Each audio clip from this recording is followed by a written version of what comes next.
Henry's meeting is being recorded. So I'm going to start. I have somewhere a warning. I think it's in my notes somewhere. Oh, I do. I'll give you the warning later. Just remember, look for the fish. So, Mhm. hi, I'm Mark Takafman, and I'm here with Veronica Kosova, and we are volunteers with the Sustainability Consultant Network, which I'll tell you about shortly. And tonight we are presenting the first of a series of kitchen table talks called Connecting the Dots Climate Crisis Impacts in the Greater Toronto Area. Oh, I'm not on. There we go. So, first I'd like to acknowledge and give thanks to Climate Fast for allowing us to use their kitchen table concept and for Mindfulness Every Day for their Zoom support. We're using their Zoom platform. And a land acknowledgement. We acknowledge the land that we are living on is the traditional territory of many diverse nations, such as the First Nations, the Inuit, and the Métis people, who have lived here as good caretakers for many generations.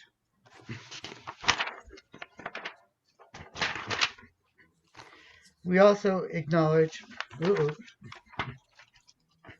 I've lost a page. We'd also like to acknowledge our planet Earth. We humans have been on Earth for approximately 200,000 to 300,000 years, give or take a few minutes. Our ancestors used to think of themselves as belonging to the land, as did many traditional peoples. Today, however, we think of the land as it belongs to us. This change of perspective changes everything. David Suzuki said that the way we see the world shapes the way we treat it. Do we need to update our worldview and our relationship to the planet? I ask this question because we have not been good stewards to this planet and our time is running out. We cannot continue to destroy our home, to change our climate, to spew pollution into the air and water. But how do we stop?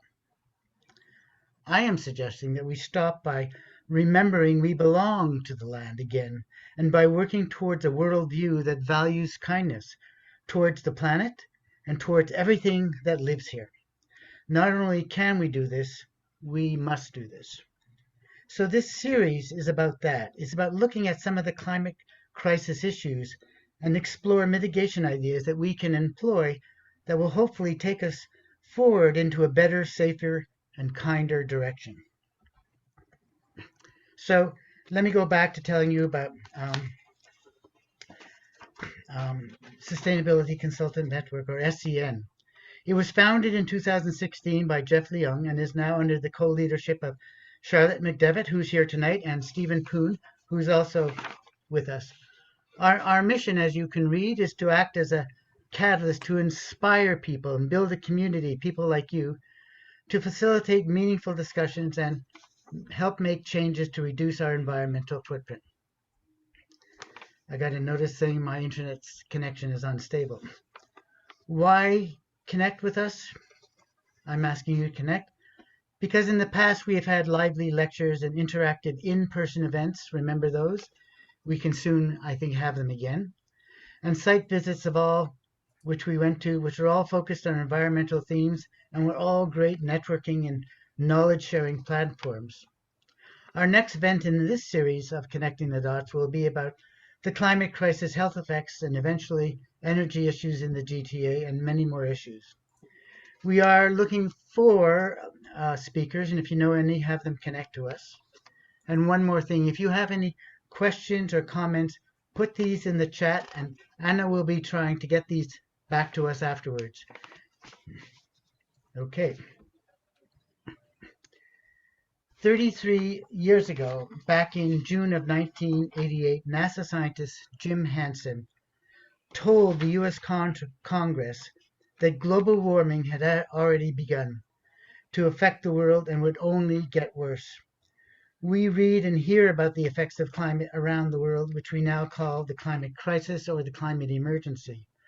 Millions of people have been affected already, and billions of dollars have already been incurred.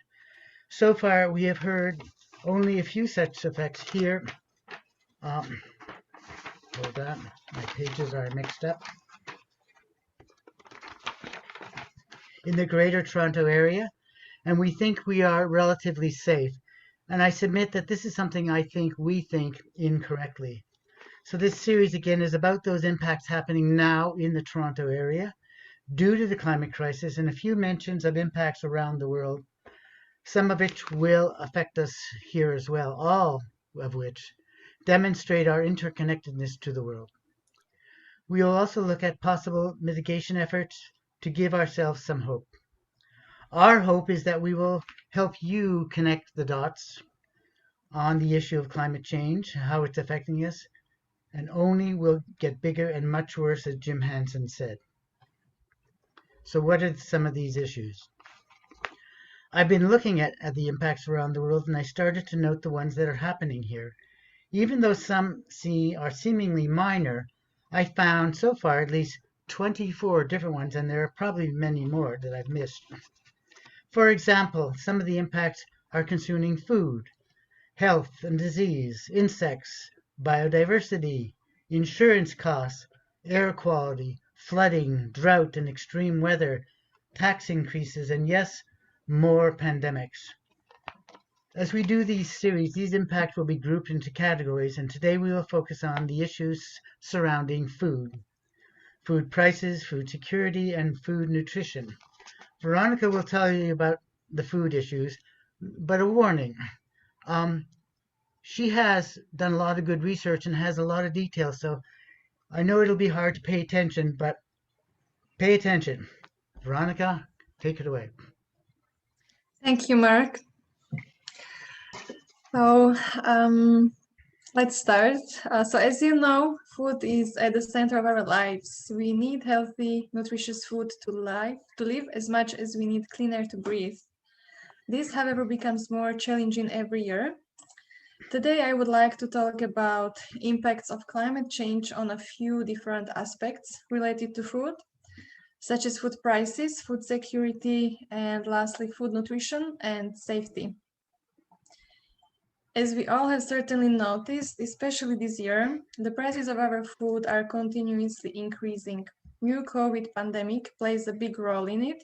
However, equally burdening are impacts of climate change, which we have been experiencing here in the GTA already. We are just not realizing it. So hopefully after this webinar, you will be able to better connect the dots and make the connection between food and the climate change, which is already happening here. The food prices are influenced by several other factors apart from climate change. Among these are, for example, trade deals, currency fluctuations, and geopolitical conflicts.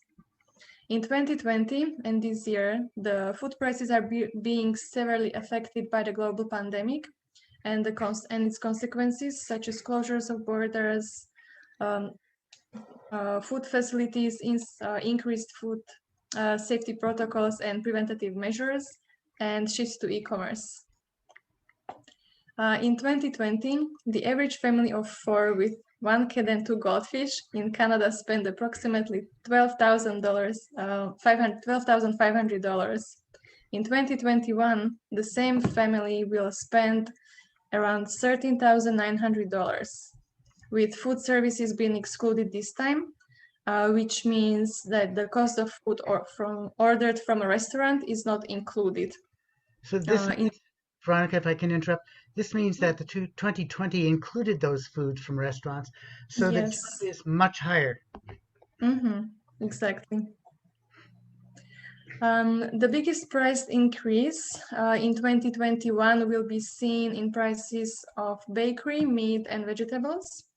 A price increase in the bakery category will be caused by rising wheat prices on the market, and these are directly related to the worsening weather conditions and crop yields. Price of meat is driven up by prices of wheat as a feed crop and challenges in meat factories caused by the pandemic, like labor shortages, logistic disruptions, safety protocols, and so on. Prices of vegetable is directly connected to the climate change. as well. Most of the food consumed in the GTA is imported from the USA and South America. That means that the weather problems in these regions significantly affect the food prices and food supply here in our region. Wildfires in California, droughts and water scarcity in the United States and South America in general, combined with heavy rainfalls and unseasonably cold weather in other regions, put a lot of stress on food supply chain. Important is also to notice that the hotter weather supports various bacteria outbreaks such as E. coli, and this creates additional stress on the food supply chain and safety issues. Next, I would like to talk about food security, so what is food security, or rather food insecurity? Food insecurity can be defined as the state of being without reliable access to sufficient quantity of affordable nutritious food. That means that you can't eat healthy meals on a regular basis. The key factor behind food insecurity is income insecurity. However, other factors contribute to this as well. And among these, we can find the lack of affordable housing, low wage or stagnant wage jobs, and rising cost of living. Climate change and related extreme weather events exacerbate food insecurity as well, because people will incur disaster-related expenses or loss of income. The employment rates in 2020 were greatly affected by the global pandemic. Mark, I'm sorry, can you go to next slide, please? Sorry. Thank you. Were greatly affected by the global pandemic, and Canadian food banks reported steep increases in demand for their services, sometimes between 20% and 50% in some regions.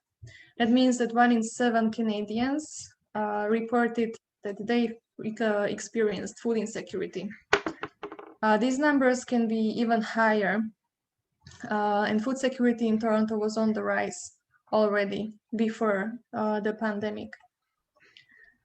According to the Toronto Public Health Report, the biggest threat in the event of extreme weather is considered food excess. Who would have thought? It could be significantly limited due to failures in electrical power, fuel distribution, telecommunication networks, and transportation infrastructure. Now I would like to talk a little bit about Ontario Food Terminal, as it plays a significant role in food distribution and food supply in the Greater Toronto area. So Ontario Food Terminal is the biggest food terminal in Canada and the third biggest in North America. It is responsible for food supplies not only in the GTA and Ontario, but also other provinces.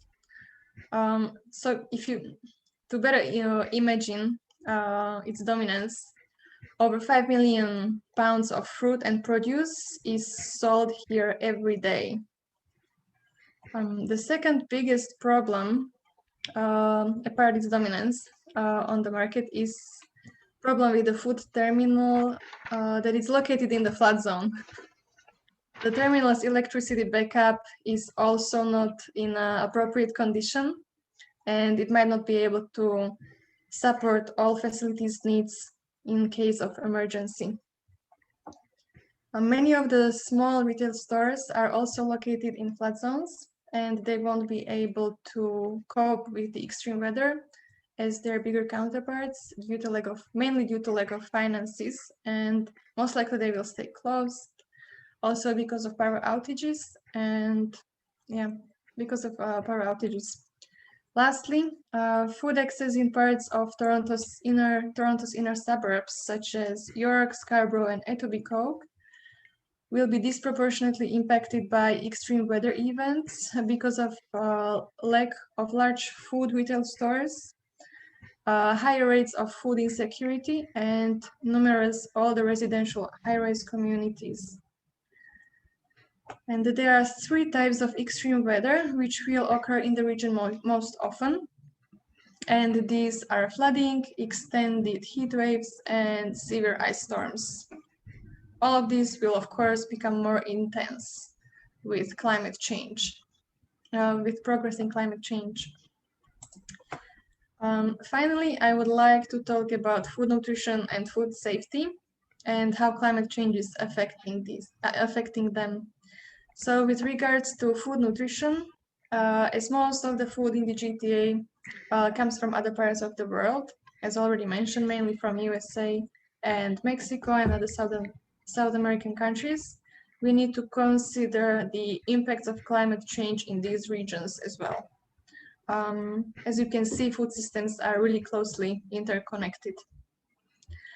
Rising levels of carbon dioxide directly impact the nutrients contained in all crops around the globe.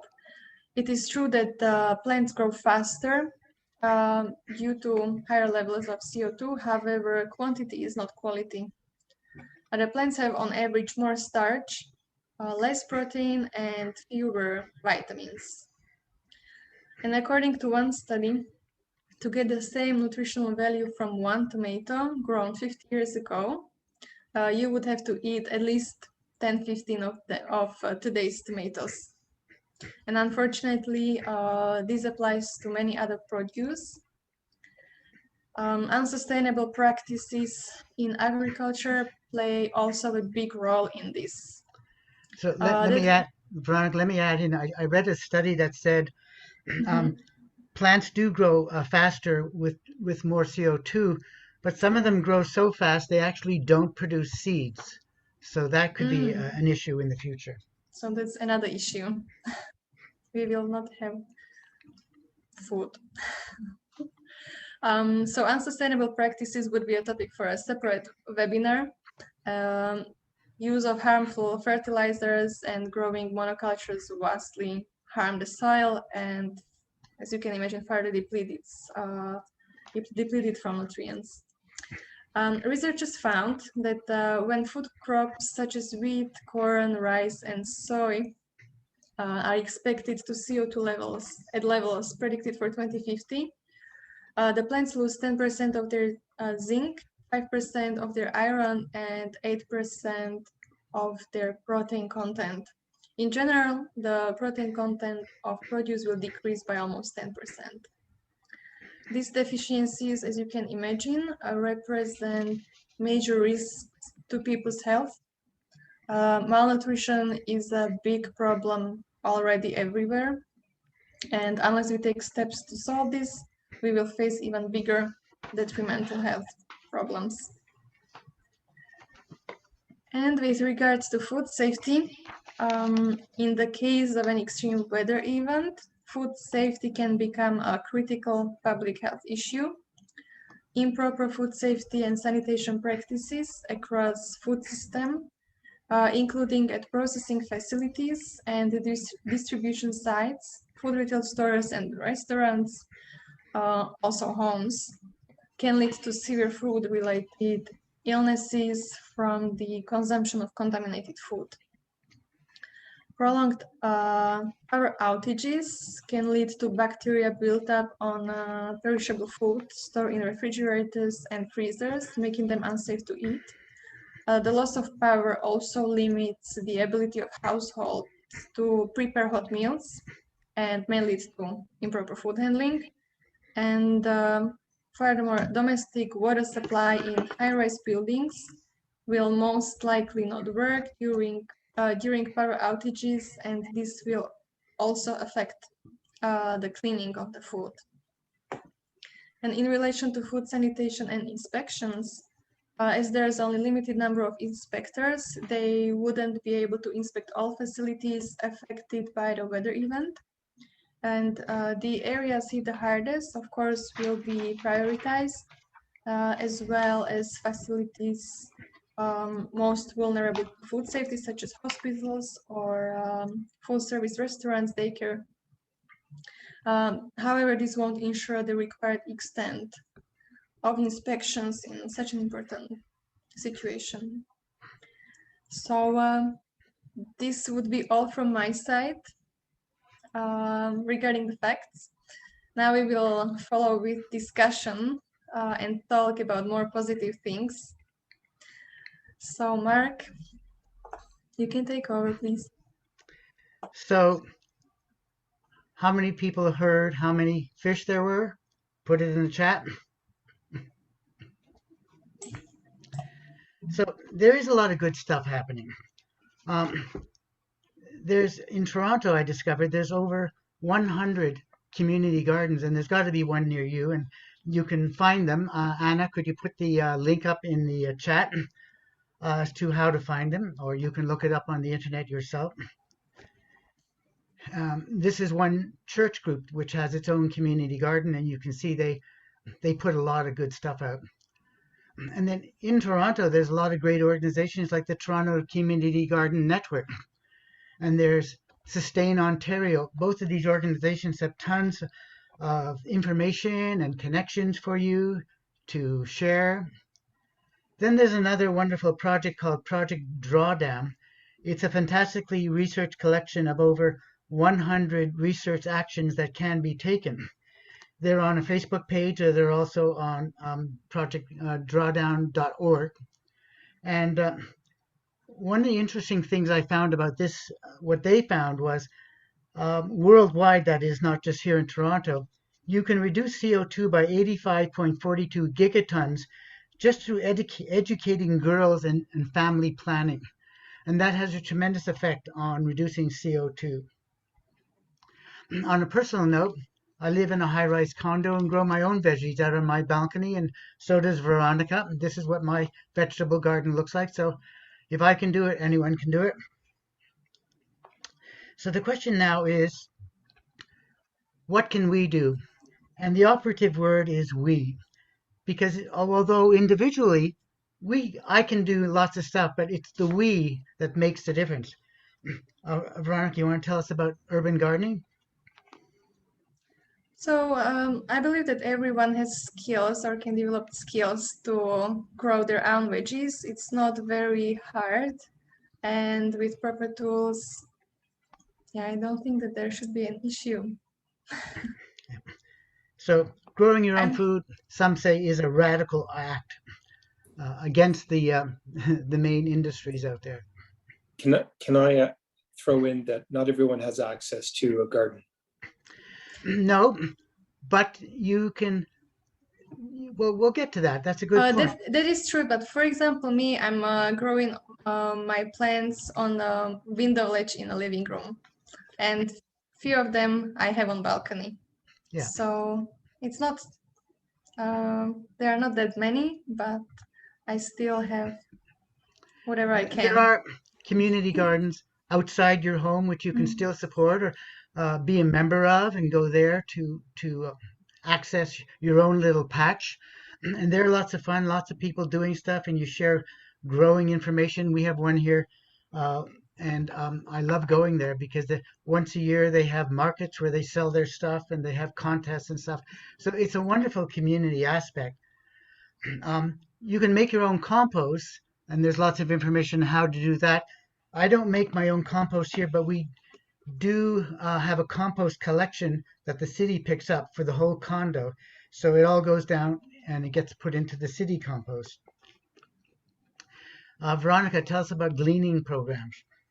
So gleaning programs are offered by farms around Toronto, and you can come to pick up surplus produce from the farm. And it's most of the time it's for free. Sometimes it can be paid. And this way we can reduce food waste and also get the food for us.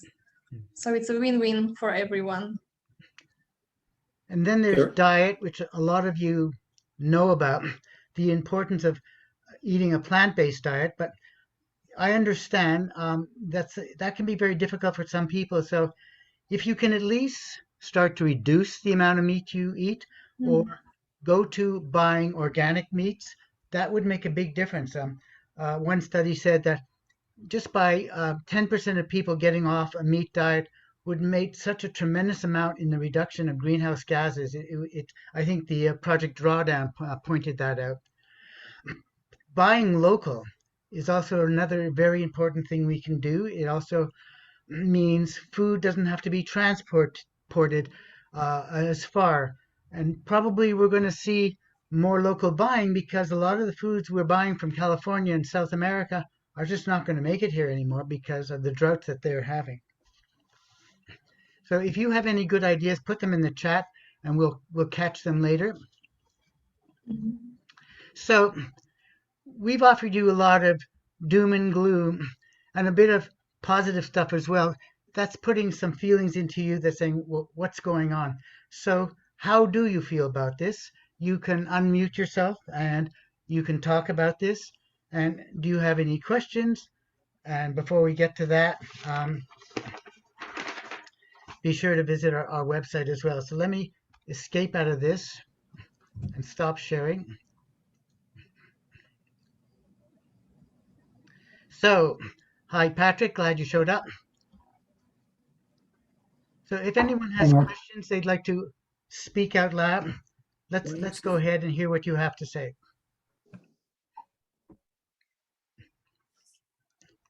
I think what would really make a big difference, if I could pick one thing that would really up the game tremendously, is the availability of greenhouses in the city. Yeah, that's a good point. And there's a lot more greenhouses being developed worldwide, but having some in the city would be helpful as well. When I lived in China, they were world leaders in greenhouse, usually using old buildings and having hydroponic systems. They're much more productive than farmland.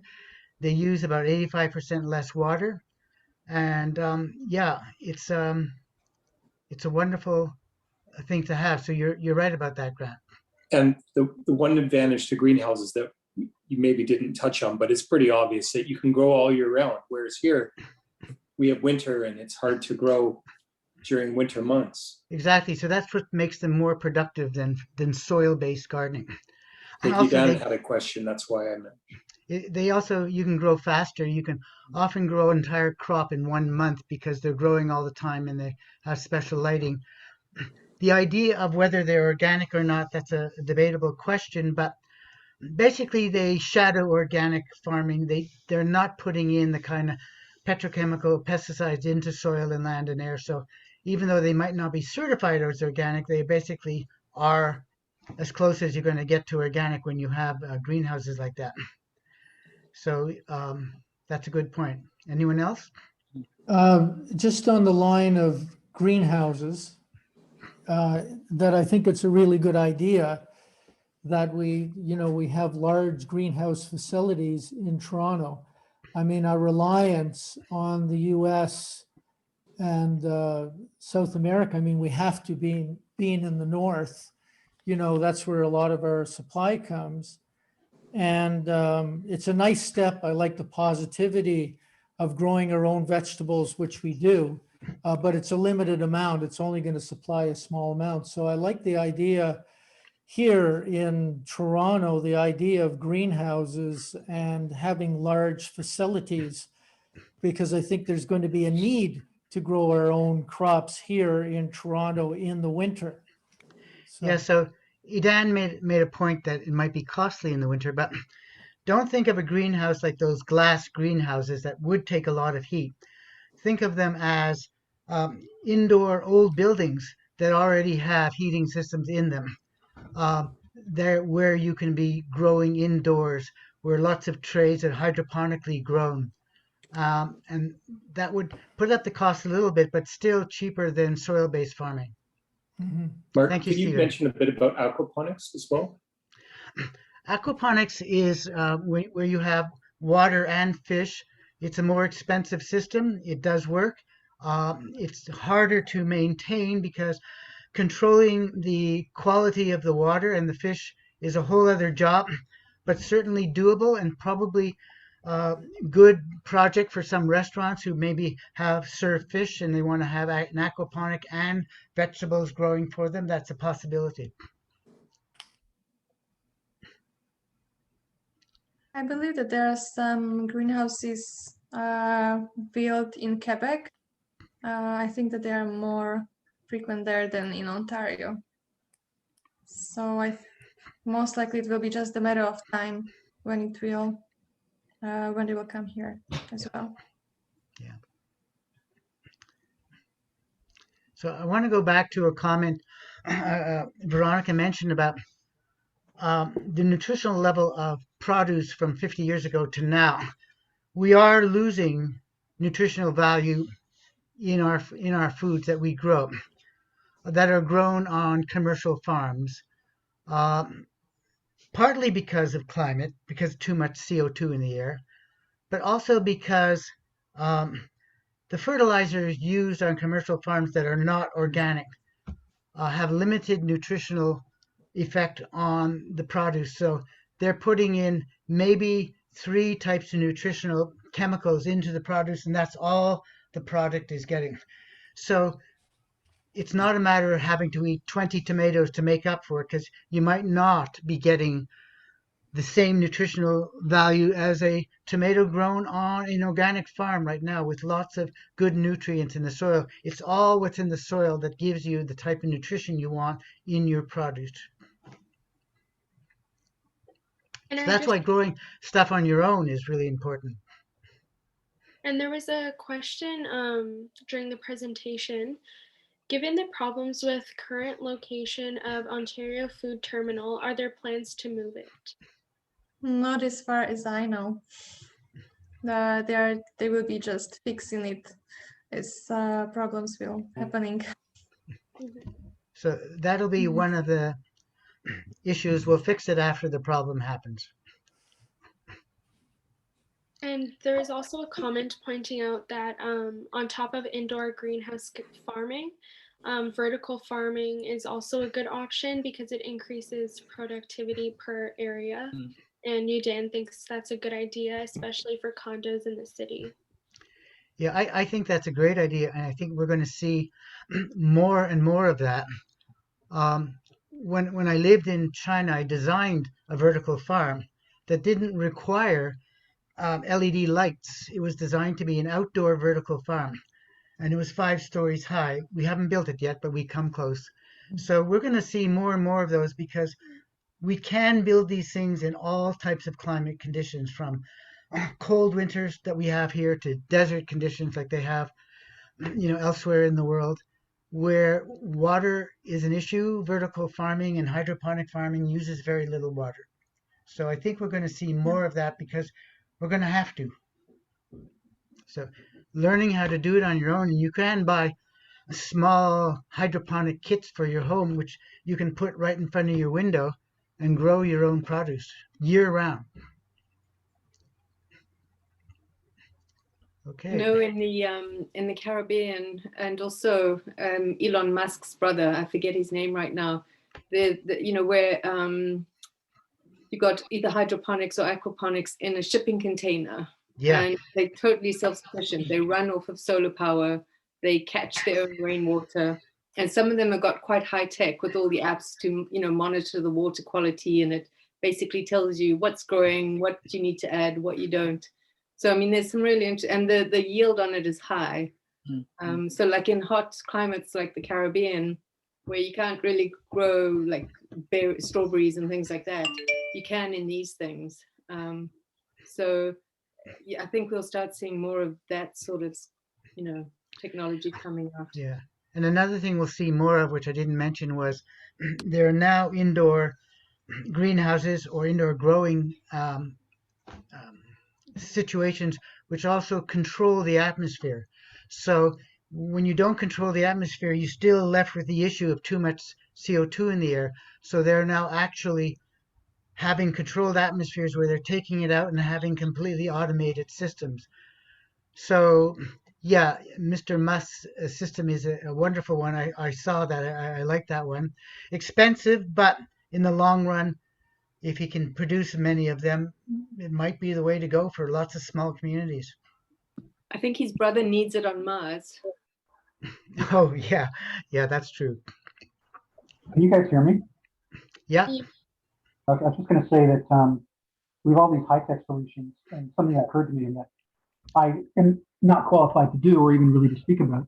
I think back to my grandparents, who were young during the Depression, and my grandparents used to grow food in their yard, and my grandmother would then can it and store it. So you don't always have just the growing of it, it's the keeping of it. So if you want to have things available to you over the winter, and you don't have these high-tech solutions of greenhouses or shipping it from California, these are skills we could relearn.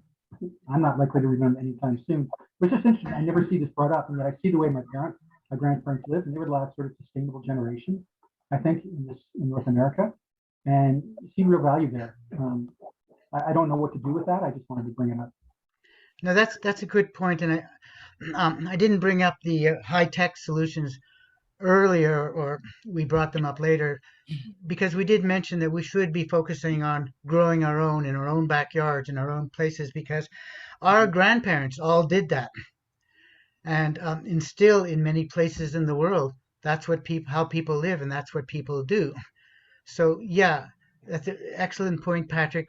As a deep ecologist would say, we cannot depend on high-tech stuff because lots of other issues come in. So if you have a garden and you have a high-tech garden and we have a power outage and you don't have solar panels, what are you going to do?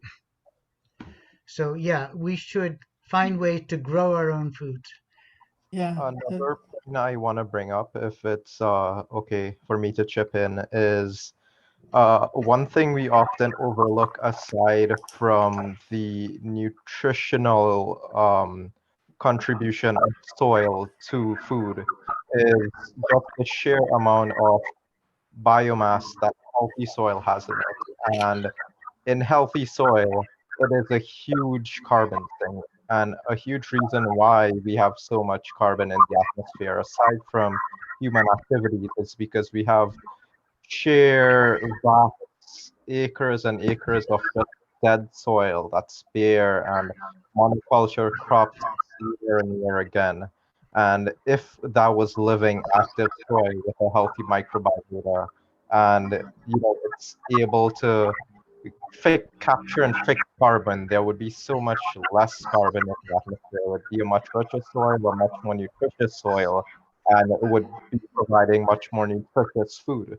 So I feel like even if we go through the whole cycle of more productive high-tech solutions, in the end, we're always going to come back to the traditional way of farming as the ultimate solution to solve all of our problems. I agree. We're not going to get rid of traditional farming, but I think it'll become more difficult for traditional farmers to farm for everybody. So look what's happening in California right now. They're having a mega drought. I think it's been over 12 years. It's affecting almonds. We're not going to be getting almonds anymore. The farmers have to take their trees out, and we get a lot of produce from California. We're not going to get that anymore. So soil-based farming in areas with droughts and floods is under an extreme challenge. So we still have to come back to what can I grow in my backyard? What can I grow to in my window? And there's lots of designs for this. So it's not hard to find resources to do that. So Grant, did you have a question? I was going to just bring up that I was in an interesting talk with Jocelyn Molyneux. She runs a farm program where she recycles food, composts it, and makes soil, makes fertilizer. And apparently soil, the type of soil that she's growing, acts as a carbon sink and will take carbon from the atmosphere. And she's trying to expand this industrially around Ontario. And it might not hurt to have her as a speaker sometime to SCN. Yeah, good idea. Right. Let me chime in a bit here. So Grant, I think that was interesting. I wasn't aware of that, but I was having a thought that's probably not the same, but something along the same lines. I was thinking about that slide that Mark you put up. And I like the variety of it because there are some people who have more green fingers than some other people, right? Of course, some can develop as well. But I was more thinking about something that we can do at scale. And I read an article a few months back about the Ontario farmers, and they are actually being sidelined by the big boys, right? And because they can't compete in terms of price. So I was thinking that perhaps something we can do at scale is for those who are not so green fingered, right? Whether then there could be a way to incentivize the rest of us to participate and buy local, right? Buy local as in seriously having some infrastructure to look for a place where you can buy local. And so that supports the local economy, and hopefully the local farmers can somehow be linked up with the greenhouse ideas that we talked about, and then they can be having a more resilient production all year round. Right? Yeah, that's perfect. I worked for a while with Lloyd Hefferty, who wanted to increase the biochar in farmers' fields. Biochar basically is stored carbon, and by putting it into fields, you basically are sequestering more carbon. He wanted to create a program which, when farmers did this, they would get carbon credits. So it would actually pay them to put biochar in their fields, and we would be sequestering more carbon in fields. Hasn't happened yet, but I see it's happening in some places. Yeah, that's a good idea. And like small things that you can do even with your water footprint and with food. I collect rainwater, and that's really easy to do. And you can also plant your plants like on cardboard instead of digging into the ground, which releases greenhouse gases. And then eventually the cardboard will decompose. So that's also a good option if you actually want to plant outside. Great, that's a great idea. Okay. Heloise, we haven't seen you in a while. Good to see you. Hi, everyone. This is a very interesting webinar. Thank you so much.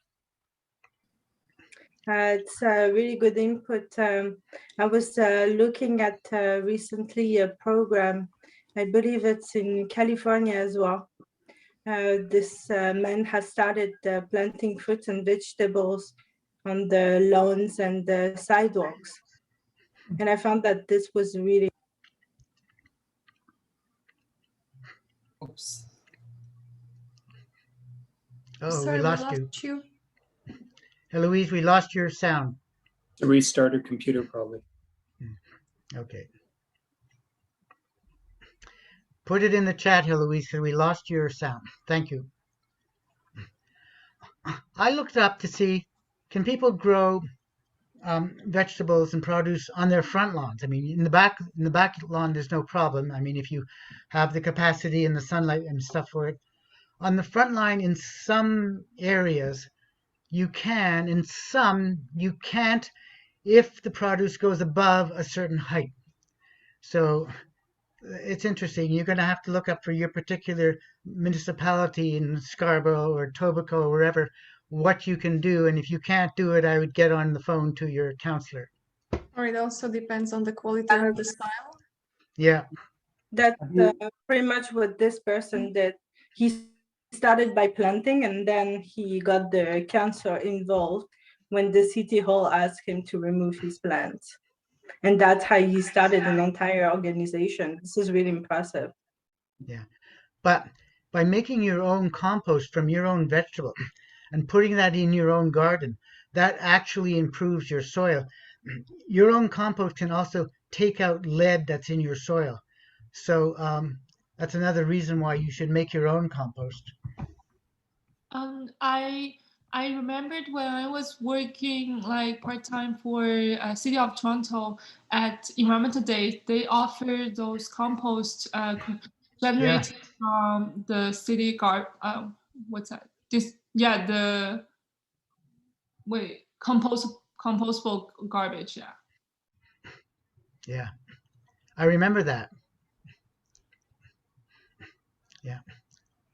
Stephen Chadwick, too many Stevens. How come we don't compost up here? I was just thinking about that. It was going through my head. We have the compost, and we could possibly do that, Yeah. given we're way up here. And yeah, it may work. I never thought of that until now. Okay. So good discussion. Anybody else have any other comments or additions or other things we can do? Mitigation ideas? I just signed up for a York Region cleaning program, as good. Veronica was saying, and they on the website, because I live in York, I'm not sure, probably most people live in Toronto. So they are saying they organize 2 to 3 years pickup every year, and it's usually in summer or early fall. So it's about the time to sign up. Okay. Thank you, Heloise. Thank you. Thank you, Edan. Great. Yeah. So if you have ideas, please put them on our Facebook page, which is easy to access. And that way everyone gets shared. And we often share what people put on our Facebook with a lot of other environmental groups in Toronto and across Canada. So we have almost 1,000 members on our page. So it's a good way to share your ideas with everybody else. And it's expanding rapidly. Grant, are you waving to us? Unmute yourself. Grant? I think this needs a conference, this discussion A conference up. of like farmers and city people and government. And Okay. I agree with Grant. I think we need to bring all the stakeholders together. Like, for example, the thing about promoting local farming and then bringing technology, and let's say what Grant was sharing about compost, right? So there's a lot of islands of knowledge and expertise. So like, if there's a way for these dots to be connected, right? I'm stealing your words now, Mark, right? Then, things can get started, right? People can make connections. Yeah, I don't think that only one solution will be enough for in this climate. Everybody has to do something, and everybody, like, we can do only as much as only to a certain point. Things as individuals, it will help, but still, as you are saying, all of you, there needs to be networking on a higher levels. So Grant, that's a great idea. I don't know if you got that. I did a conference in China of how climate change was affecting agriculture in Sichuan province. And I had the farmers there, I had politicians there, I had news media there, I had students and environmental groups there. It was a consolidation of all sorts of people coming from different backgrounds to talk together, and businessmen, how we can work together and move forward on this. So it was a great idea. So maybe we should start talking about that at SCN, how we can do maybe some sort of live conference rather than a Zoom conference. Maybe you could enlist a conference organizer. And promote more sustainable practices. Exactly. Right, because that's really important. Yeah, good ideas. Okay, we have a lull in the conversation. Anna, were there any more questions? Not at the moment, but also if you do live in an apartment and you want to learn more about how to if your apartment building doesn't recycle or compost or anything like that, there are organizations you can work with to implement that in your own building. And I think that's also important because so many people do live in apartments, and you can get involved, and you can even start like a whole committee and have meetings like every month about what you can improve upon. So that way there's a bigger population taking part in those actions as well. Great. I think it would be good to have a discussion, maybe not tonight, but another time, about culture and its influence on our actions. Yeah. Can you explain a little bit more? Yeah, I was about to say.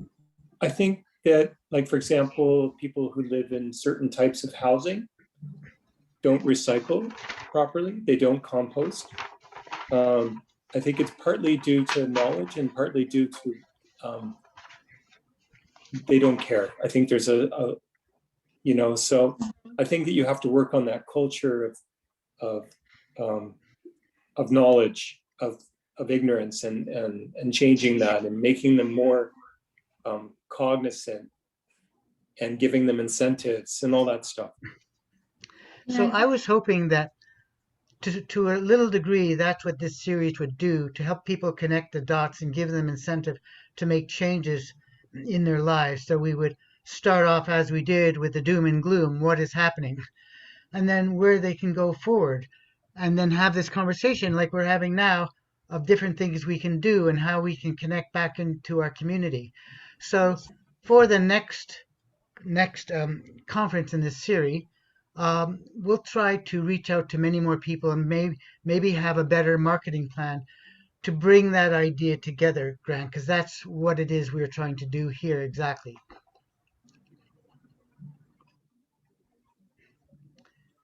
It's good to understand what are the barriers to the culture change. Yeah. And the knowledge. Not many people really understand how the nature works and what they need, how they can improve the whole situation. And I think that that's another big problem, the relationship with our environment. That's so true, but also one of the things people come back to, especially politicians, is what are the costs involved? Financial incentives can be very persuading. So if we look at what's it going to cost to do nothing, we've already seen reports that it's going to cost trillions of dollars if we just do nothing about climate change around the world. So what's it going to cost us in Toronto if we do nothing? So putting that foot forward first, if we're talking about health and disease in the next part of this series, what's it going to cost us? What if we have another pandemic? What has this pandemic cost us now? And if we're going to have another one because we don't make the necessary changes and improve the conditions we have now, then hopefully that would be a good incentive for politicians to get on board to say, we need to do something now. And they're the ones who are leading the way to making changes. So in future series, we should be inviting politicians into these seminars, not seminars, webinars. And I think the fact that everything you've presented really does relate it to like everyday people. So it shows exactly how it's impacting you, even if you didn't think it was. And to the comment in the chat, it says, I think the problem with series like this is that it's often preaching to the choir. People who sign up for these things are the ones who are already interested. But I think, Mark, your idea of inviting politicians and things like that will help combat that issue, because then they can obviously do more with all of our ideas and hopes for the future. They can tell us why it is so hard to make the change. Well, we can give them the microphone as well. Yeah. I think one of the things that we've done before in SCN is we've done, and I used to really enjoy them, was the sort of site visits or the field trips. And I think that it'd be really nice to link, because Veronica, I know you've spoken a few times about going to visit some of the farms. Mm-hmm. You know, even going to visit some of the earthships where the food is grown inside the house, or to go see a greenhouse or aquaponics or hydroponic system, just to go see different things and, you know, meet the people who are doing them. I know it was also, and there are a lot of active groups there as well, because I know I've been to a zero waste conference somewhere up north, and all the farmers were there talking about food waste and about how the standards that the supermarkets have and how much they have to throw away, you know, things like that. So those groups, those networks are already there, and just being able to tap into them, you know. Mm-hmm. I think a panel would be useful too. Yeah. I like the idea about the site visits, because sometimes you need to go out there, you need to like see it, what you call the experiential learning, right? And then you hear it directly as opposed to like just watching a documentary.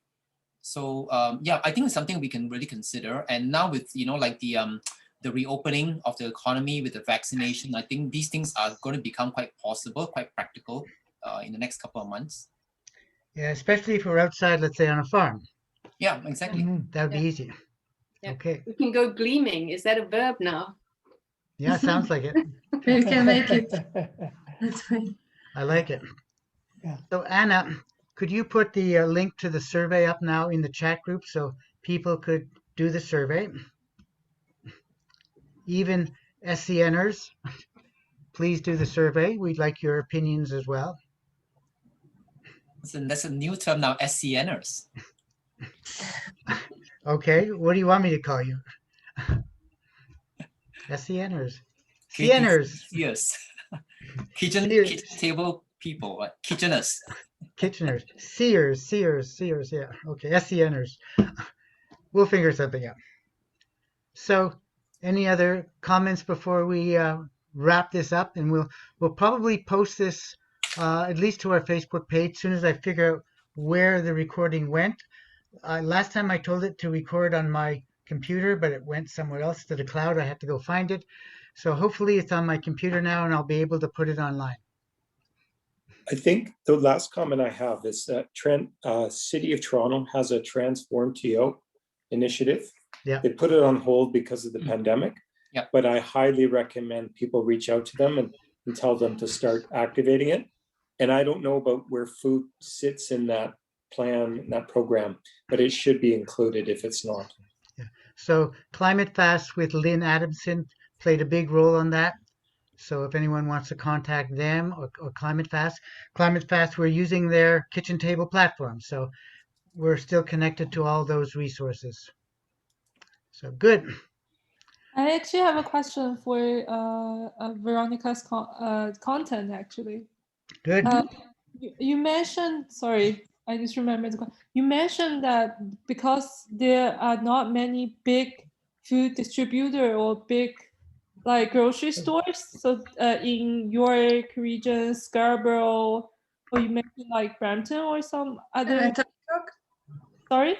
And Etobicoke? Yes. Why then the food insecurity will rise? Because there are only small retail stores which Yeah. will be impacted by the logistics, by the supply chain. If something will happen at Ontario Food Terminal, which is the main supplier to these smaller retailers, it will affect them a lot. Meanwhile, the larger supermarkets, they get their produce from different sources. They use Ontario Food Terminal only as a secondary option. So, do you know what other sources they use? I assume that they are directly buying from the farmers in the States. That's true. Okay. Thank you. Or from other countries. Okay. Thank you. Well, thank you, Veronica. It was great information you gave us. Thank you, Anna, for helping out. Thank you all people from SCN for participating and for working on this and for making this possible. In the elevator. I mean, what did I do? I heard you go. And Sorry. I hope to see you all at our next event. We don't know when it's going to be yet. We don't know how it's going to turn out, and we don't know if the format's going to be the same, but we'll be back. Thanks, Mark. Thank Thank you, you, everyone. Thank you, Great to Veronica. see Thank you, Mark. And to meet you. Well Thank done. you. Good night. Thank you for the Thank you. Good discussion. night. Bye. Have a good night. Thank you for coming. See Bye, you Stephen. soon. Yeah, Bye. see you soon, eh? I'll see you for dinner. Apparently, Stephen Chadwick and Heidi bought me some Indian food tonight, so I have Indian food waiting for me upstairs. I love Indian food. Lucky you. You can stop recording, I think. Oh, okay. Good idea. Stop.